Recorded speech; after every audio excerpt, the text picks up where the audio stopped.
When the CEO of the world's largest bank starts sending warnings about a credit crisis, I sure do start to pay attention to the markets.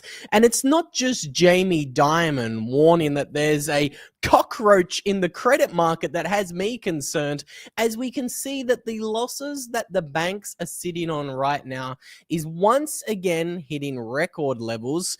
And again, just another little bit of a red flag that I saw today is typically when the bank stocks are down 5, 6, 7, and even 9% on the day, that is a little bit of a warning that there is distress in the markets. And by all the metrics I'm watching, we can see that there is a little bit of a liquidity crisis as we see the gap between the SOFR and the federal funds rate just hit its highest point in 5 years. And it isn't just some warning signs I'm seeing amongst the banking system that has me concerned. Let's not forget, gold is the most well-functioning fire alarm in the system, and it just broke through $4,300 this morning. And when we zoom out, we can see how insane this rally has been from gold, as it's nearly doubled in the past few months. And what I think is interesting is we're seeing a little bit of a run on the gold banks right now from literally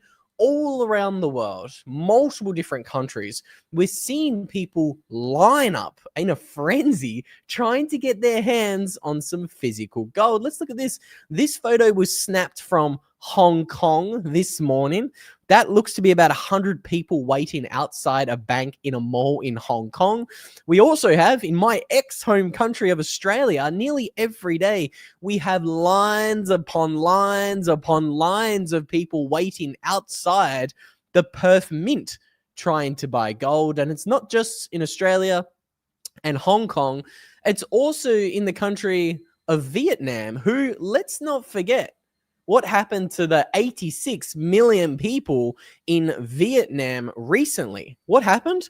Their bank accounts got closed because they refused a digital ID. We made an entire video on that, so we're not going to rehash everything happening in Vietnam, but I think there's a lot of very interesting signs in the market right now that should force us to, at the very least, pay very close attention to what's happening. So let's start breaking down what is going on, where the markets are headed next, and what this rally from gold means. Because what I think is interesting, again, there's a lot of warning signs. I've showed you a lot of the warning signs. This is another one that's kind of interesting. The fear and greed index right now for the S&P 500 is at 24. That represents there is extreme fear in the market. And as the Kobeissi letter listed here, we're 2% away from all-time highs. Now, let me just double check that. I think we're a little bit further away from 2% from all-time highs right now. Let's pull up the SPY and have a look at where we're traded. But I think the point stands, whether we're 5% away from all-time high or whatever it is. I find it fascinating that we're seeing so much fear right now in the markets. We're seeing liquidity blowout. We see Bitcoin crashing to $107,000 at the time of recording. But if you look at the S&P 500, again, I always encourage you guys to zoom out.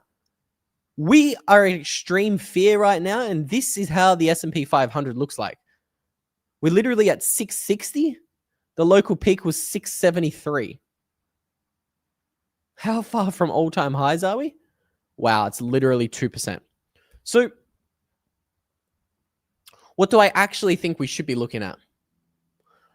We know that people are most fearful in October. We talked about this in a recent video where we showed you that all of the major crashes in history seem to happen in October. We have the market panic of 1907. That happened in October. We had the 1929 stock market crash that led to the Great Depression. When did that begin? That began in October. We had the, I don't even know if I can say this, but we had the Monday crash in 1987. When did that happen? That was October. And of course, we had the 2008 global financial crisis. That started in October. So maybe the extreme fear we're seeing in the market is somewhat warranted right now. Now, despite me disagreeing with it, I'm still incredibly bullish. I still want to show you both sides of the story because, again, I could be wrong. We could all be wrong. Maybe we see another massive stock market crash in the month of October. I personally don't think so, but what is at least interesting right now is we're seeing dollar swap lines opened everywhere. Absolutely everywhere. So we have today South Korea seeking swap lines with the US dollar. Now, again, what we're highlighting here is there's a little bit of a liquidity crunch in the system. This is why the Federal Reserve is talking about ending quantitative tightening. Okay. We're going to dive into that in a moment, but we can see South Korea is saying, hey, I need some US dollars. The banking system is a little bit dry. I need some of that stuff. And let's not forget what happened last week with Argentina. In Argentina, they needed swap lines. We got new data today. Before I talk about Argentina, I want to show you this chart. This is another chart. This is 3 years. And this is showing the SOFR gap between the federal funds rate is just about reaching its highest level in 3 years. This is, again, another little bit of an indicator saying that there is not much liquidity left in the system.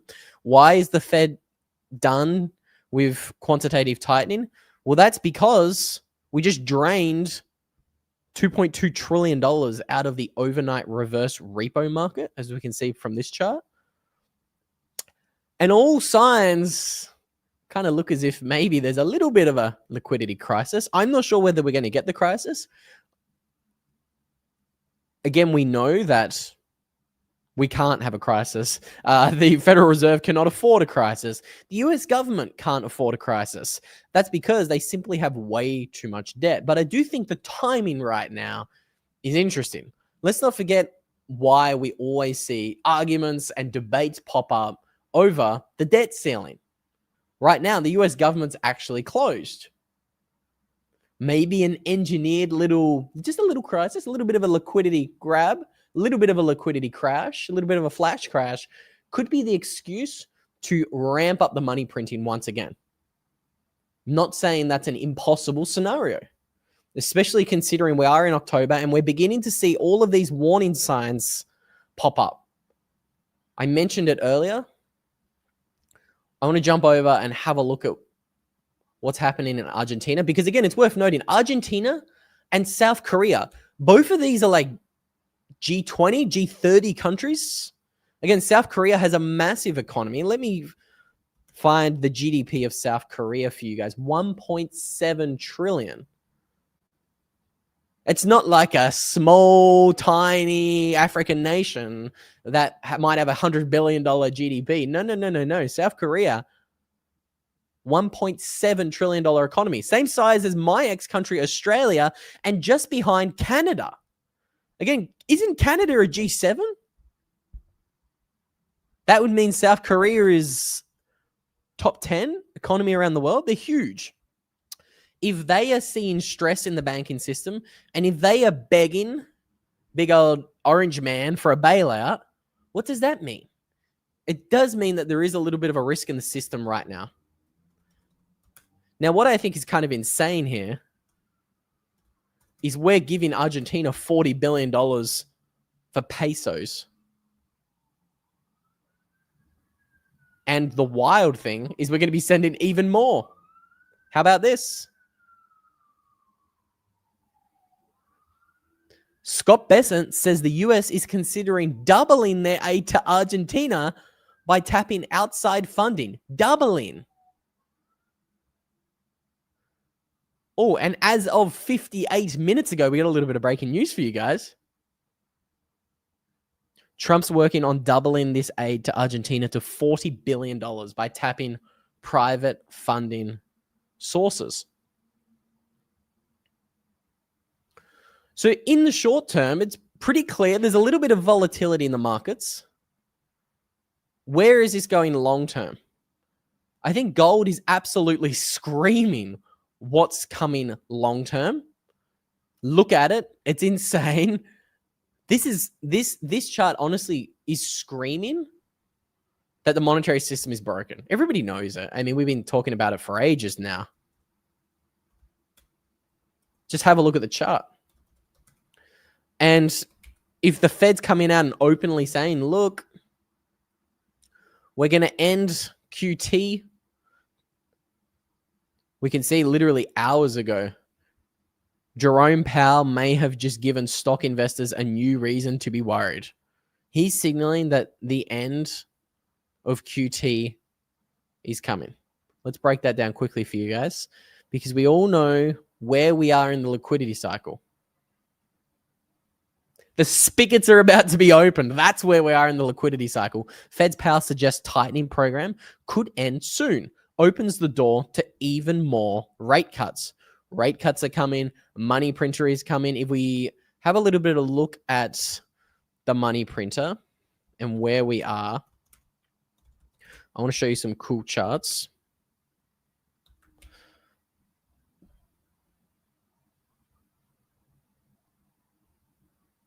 Before I get there, before I show you the charts of M2 and what exactly is going on, I want to break down what JP Morgan just said. Again, CEO of the world's largest bank. If there's any little bit of wobbliness in the markets or in the banking system, he would know. Jamie Dimon would know. Again, this is a brand new article. This came out October 15th. This was last night. We can see he expects to see more bankruptcies like First Brands. I'm going to break down what that is in a moment.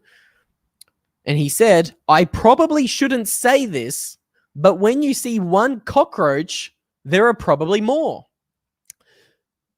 And so everyone should be forewarned on this one. Wow. Don't you think that's interesting?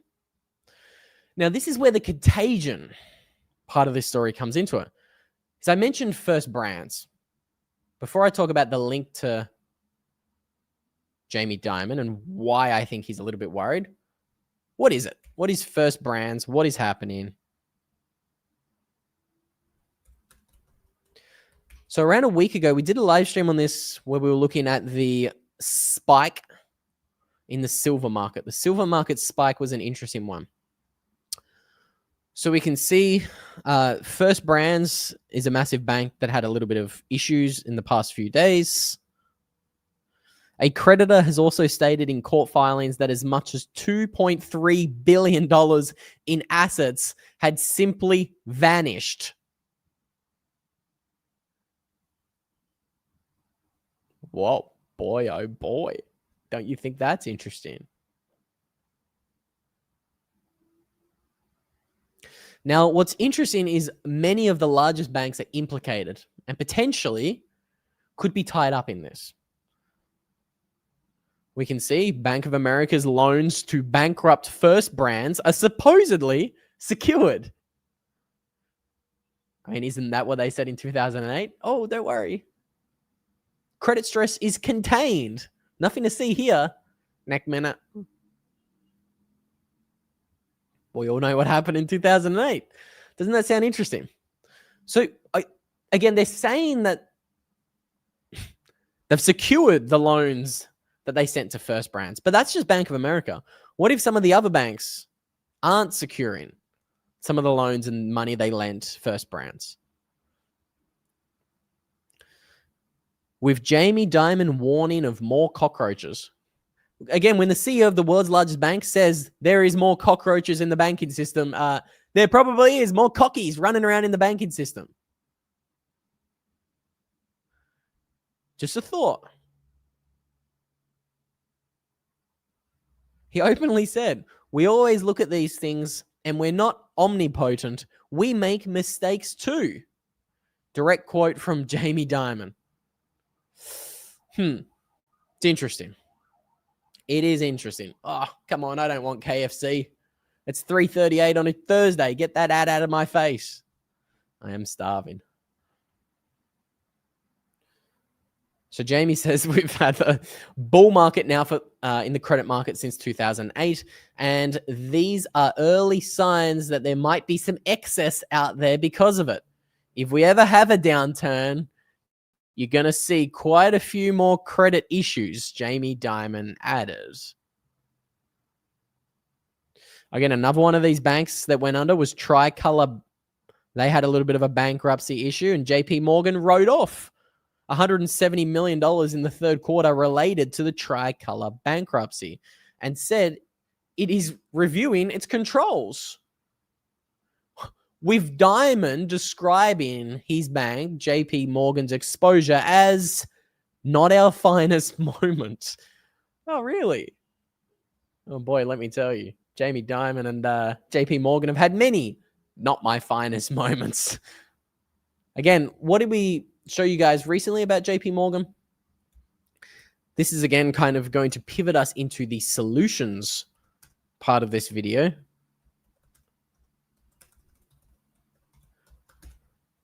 Maybe, just maybe, the reason why gold is rallying so aggressively right now is because JP Morgan is a little bit distracted with what's going on on his banking books. We can see. Oh, I hope we can see. Sorry, guys, my internet's killing me here. I've got too much goodies going on this laptop. I'm struggling.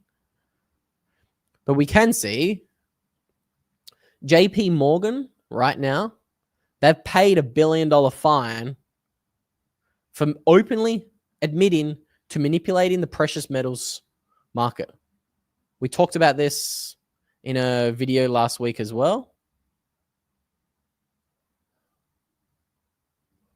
Look at this. My computer hates me so much, it's showing me everything in Japanese.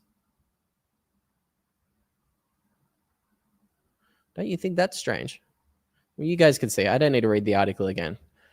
Jamie Dimon has openly paid $1 billion fine for manipulating the precious metals market. And now we're seeing gold do this. What a chart. Isn't that insane? I think it's pretty clear by this stage, everybody is openly looking for the exit doors. They are literally running to get their hands on anything that cannot be printed. This is why gold's going absolutely parabolic. And I think this is why a lot of the biggest banks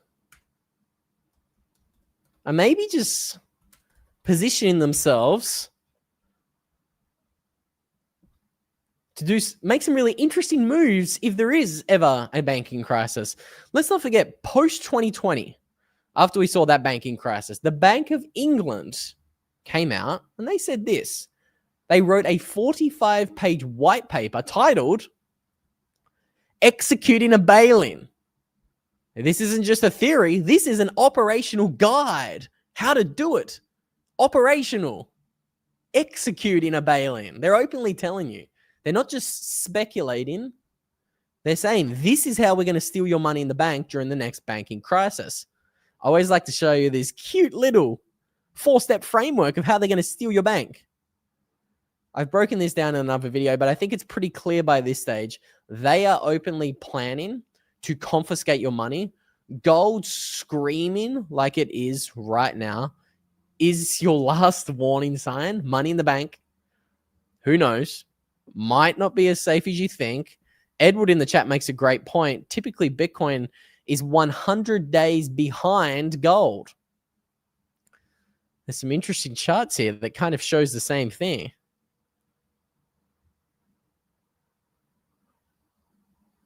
Bitcoin lags gold by 100 days. If gold's just doubled over the past few months, is Bitcoin going to double over the next few months? That's still my base case. I know I'm showing you the data for a crash and all of the scary stuff today, just so you're aware of both sides of the argument. You can make up your own mind with all of that information. I'm personally just incredibly bullish. Dan here in the chat, top will be around 270K. Can we endure it? Again, this is something as well we highlighted earlier in the week. Bitcoin bull markets aren't easy. They're not predictable. They always shake people out before they rip. We saw a $20 billion liquidation earlier in the week. And now maybe we're just seeing another little bit of a shakeout before we see Bitcoin start following gold aggressively. Maybe we have to wait until the money printers are turned on. Maybe. Or maybe we have to wait for me to catch up to Brandon, my boy over from Green Candle. Oh, that's insane. That is insane. I'm 100 days behind Brandon. You've lost your mind, brother. You've lost your mind. It's going to 210K. Come on, Dan. 210 or 270. I think in all seriousness, I think it's pretty clear right now. Markets are showing us we're living in a volatile time. That's the only thing I'm sure of right now. What do they say? There's decades where nothing happens, but then there are days where decades happen. I think the next couple of weeks could be a little bit like that. US government shut down. I personally just think it's kind of been used as a little bit of an excuse to get the money printers going. Again, like I showed you, we've been talking about this for ages. We've been waiting for the next excuse to open the money printers. Oh, my poor laptop. Poor girl can't keep up with all these damn charts I've got for you guys today. She's struggling. I apologize if there's a lag. But we continue to show you this. Every 4 years, you see this blue line. This is the growth rate year on year of the money supply spike aggressively. You kind of see a slow and steady uptick for 2 years. Then it spikes. I think as you can see, we've been upticking for 2 years, higher highs, higher lows. Now we're waiting for the excuse for it to spike. As you can see, look at the blue line here in 2019. I always like to remind you guys of this. Look at it. Slowly increase, increase, increase. It was increasing pretty aggressively in early 2020. Boy, what happened in that year? And then we got the excuse for the money supply to explode higher. Huh. Don't you think that's interesting? I do. So anyway, I think, who knows? Just speculating here, but I think the money supply year on year, just my guess. I have no idea. This isn't financial advice. I'm just looking at the trends, looking at the data, telling you what I'm personally doing. I'm personally preparing for one of those spikes.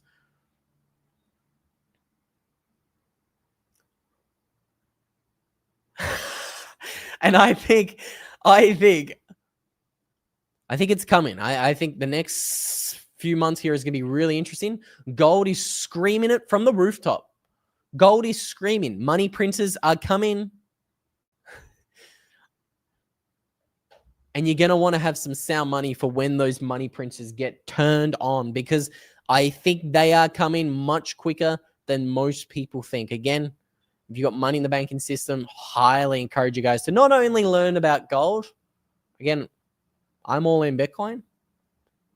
Gold's the second best horse in my opinion.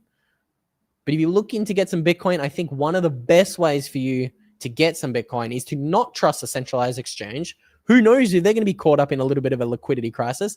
The best way to get your hands on Bitcoin is to mine it. That's why I always encourage you guys to check out what Blockware Solutions is doing. They're a Bitcoin mining company, one of the biggest in America, that lets you not only buy miners, but also use their hosted mining service. So again, as you can see on their website, I'm not a financial advisor. As you can see, you could potentially get some tax benefits depending upon where you are in the country and your own financial situation from buying Bitcoin mining bills. American miners might be able to write off 100% of the cost of mining hardware in a single tax year. That's because of the big, beautiful bill recently signed in America. If you want to learn more about mining, book a call with the guys at Blockware and get your hands on some Bitcoin. Again, we can see people right now are absolutely scrambling, trying to get their hands on sound money. Again, I think Bitcoin is the best sound money to get your hands on, but we can see it. Again, maybe the gold market is due for a little bit of a short-term correction. Short-term, just a little bit of a correction. Now, I never make short-term price predictions here on the channel, but when you've got retail literally lined up out the door trying to buy an asset, typically that asset is a little bit overbought, just saying. And hey, you know what they say. Gold moves first, and then Bitcoin moves next. It's just what I'm preparing for. That's just what I'm thinking about doing myself. I'm positioning myself for Bitcoin, and I'm getting all of my money out of the traditional banking system. I don't trust the banking system. I don't trust them. Even if there's a bailout or not, I don't care. I'm not keeping my money in a melting ice cube. What I'm doing is I keep all of my money offline in hardware wallets. Again, if you don't own your Bitcoin in a hardware wallet, if you do not own your keys yourself, you don't own it. That's why I always encourage you guys to check out some Bitcoin hardware wallets. Trezor and Ledger are some of the oldest companies in the space. I believe they are the two oldest Bitcoin hardware wallet companies in the space, both starting well over 12 years ago.